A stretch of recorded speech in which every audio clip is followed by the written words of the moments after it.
اس کی روزی کشادگی کے ساتھ ہر جگہ سے آتی تھی، اور پھر انہوں نے فکفرت بانعم اللہ، پھر اس نے اللہ تعالیٰ کی نعمتوں کی ناشکری کی، فاذاقها اللہ لباس الجوع والخوف بما كانوا يصنعون، تو اللہ تعالیٰ نے ان کے کرتوتوں کی وجہ سے انہیں شدید بھوک اور خوف و ہراس کا مزہ چکایا۔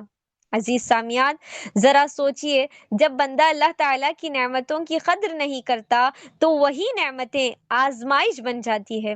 آئیے آج ہی عہد کریں کہ ہر حال میں اپنے رب کا شکر ادا کریں گے انشاءاللہ۔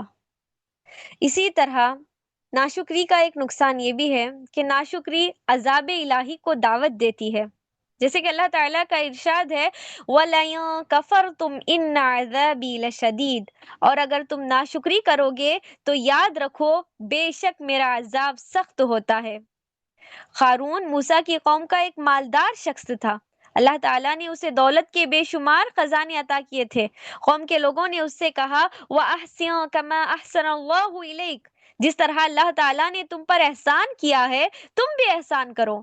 بندوں پر احسان کرنے اور شکر گزاری کرنے کے بجائے اس نے ناشکری کرتے ہوئے کہا انما اوتیتہ علی علم عندی، یہ مال و دولت، یہ جائیداد مجھے اپنے علم و صلاحیت کے ذریعے ملی ہے، جیسا کہ ابھی ہم نے شکر گزاری کے تقاضوں میں اس کو سنا تھا۔ اس ناشکری پر اللہ تعالیٰ نے اس کو اس کے مال و دولت کے خزانوں سمیت زمین میں دھسا دیا، جیسے کہ اللہ تعالیٰ کا فرمان ہے فَخَسَفْنَا بِهِ وَبِدَارِهِ الْأَرْضَ فَمَا كَانَ لَهُ مِن فِئَةٍ يَنصُرُونَهُ مِن دُونِ اللَّهِ وَمَا كَانَ مِنَ الْمُنتَصِرِينَ، پس ہم نے اسے اور اس کے گھر کو زمین میں دھسا دیا، اور اس کی کوئی ایسی جماعت نہ تھی جو اللہ تعالیٰ کے مقابلے میں اس کی مدد کرتی، اور نہ وہ اپنی مدد کر سکا۔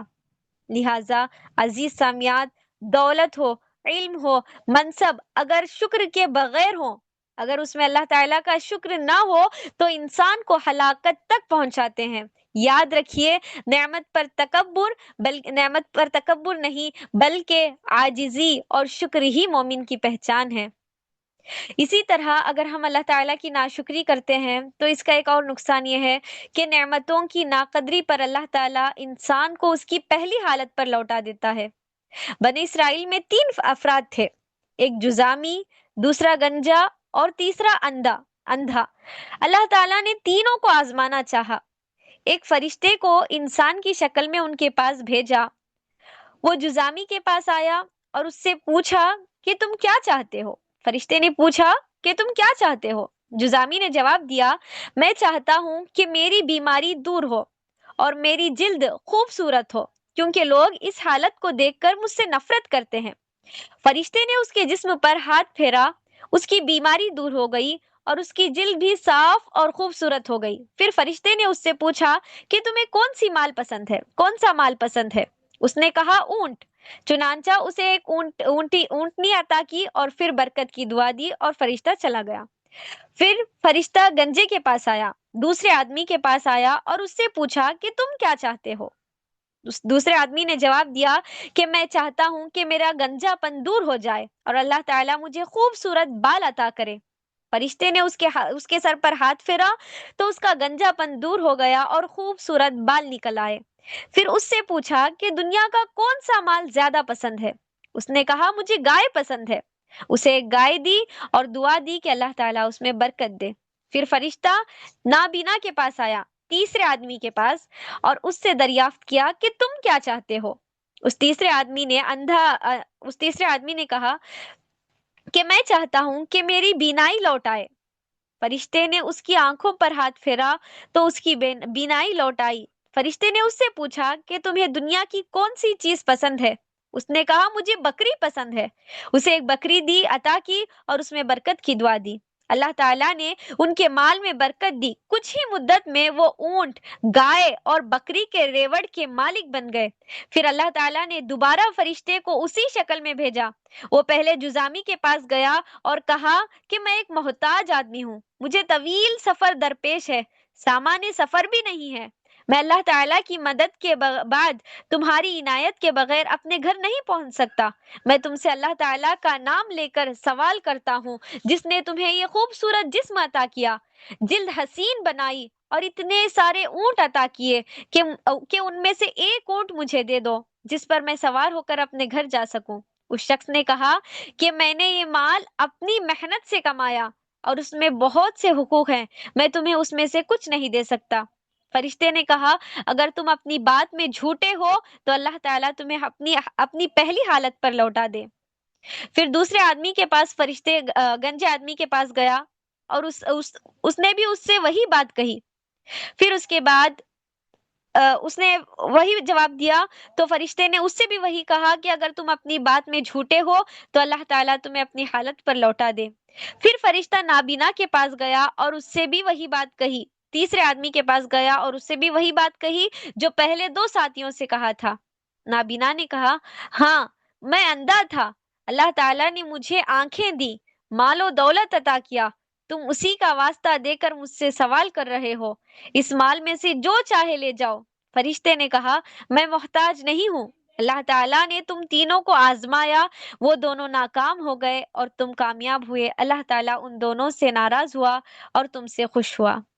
عزیز سامعات، اس سے بات معلوم ہوئی کہ اللہ تعالیٰ نعمت صرف دیتا نہیں بلکہ یہ بھی دیکھتا ہے کہ بندہ اس نعمت کا شکر ادا کرتا ہے یا ناشکری کرتا ہے، بندہ شاکر بنتا ہے یا ناشکری کرنے والا بندہ بنتا ہے۔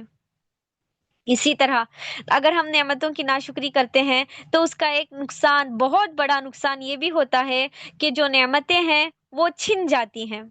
جیسے کہ سورہ کہف میں دو دوستوں کا واقعہ بیان کیا گیا جن میں غریب مگر نیک اور اللہ تعالیٰ کا فرما بردار تھا، جبکہ دوسرا مالدار تھا۔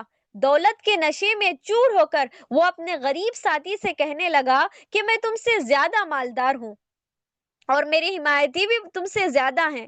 اپنے خوبصورت باغات کو دیکھ کر کہنے لگا کہ میں نہیں سمجھتا کہ میرے باغات کبھی ختم ہوں گے۔